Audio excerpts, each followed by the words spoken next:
कांग्रेस नेता राहुल गांधी ने बीते कुछ सालों में अपनी इमेज जमीनी नेता वाली बना ली है। संसद से सड़क तक राहुल गांधी की सक्रियता देखने को मिलती है।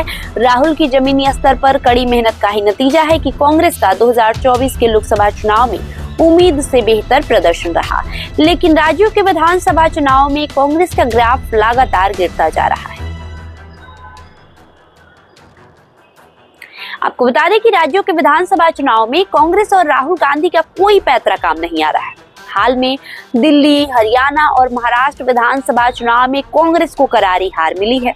दिल्ली में तो कांग्रेस का बहुत बुरा हाल हुआ। यहाँ कांग्रेस की जमीन पूरी तरह से गायब है। राजनीतिक जानकारों का कहना है कि राज्यों में पार्टी की अंदरूनी कलह के कारण कांग्रेस कमजोर हो रही है। इसी साल बिहार में विधानसभा चुनाव होने वाले हैं और ऐसे में कांग्रेस का सारा फोकस बिहार की तरफ है।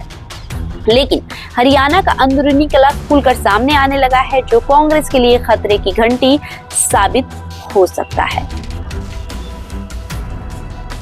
बिहार में कांग्रेस की योजना है कि अलग अलग समुदायों के बीच जाकर उनसे लगातार संपर्क व संवाद किया जाए। राहुल गांधी के कार्यक्रमों के जरिए जहां दलितों की बात हुई, तो पटना में ओबीसी का एक बड़ा सम्मेलन हुआ।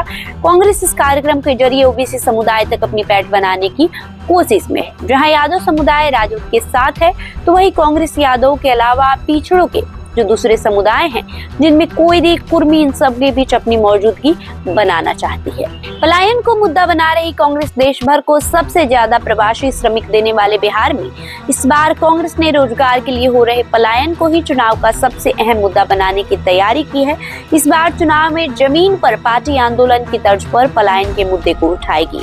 लोगों को बताएगी कि पिछले इतने दशकों से बिहार में रोजगार की हालात खराब हो गई और यहाँ के लोग दूसरे राज्यों में पलायन को मजबूर होते गए। बिहार विधानसभा के बजट सत्र के चौथे दिन बुधवार को भी विपक्ष ने अपने कड़े तेवर को बरकरार रखते हुए जमकर प्रदर्शन किया। कार्यवाही शुरू होने के पहले ही विपक्षी सदस्यों ने हाथों में तख्तियां और पोस्टर लेकर नारेबाजी शुरू कर दी। इस कड़ी में कांग्रेस विधायक अजित शर्मा ने बयान देते हुए कहा कि निश्चित तौर पर अस्पतालों की हालात ठीक नहीं है। हम लोग भी इलाज कराने के लिए बाहर जाते हैं। भागलपुर में भी मेडिकल कॉलेज है, अस्पताल भी है, लेकिन सुविधाएं उपलब्ध नहीं है। डॉक्टर है ही नहीं, डॉक्टर का प्रमोशन नहीं हो रहा है। जब तक डॉक्टर नहीं होंगे कुछ नहीं होगा। इसके अलावा बिहार विधानसभा में कांग्रेस विधायक राजेश राम ने कहा कि जिस तरीके से बीपीएससी बच्चों के साथ अन्याय कर रहा है, उसके खिलाफ हम लोग खड़े हैं। 12 से 18 घंटे पढ़ने वाले बच्चों सरकार से खुश नहीं है, आंदोलन कर रहे तो लाठियां चलाई जा रही है। सरकार का ये दायित्व है कि बच्चों के साथ संवाद करे।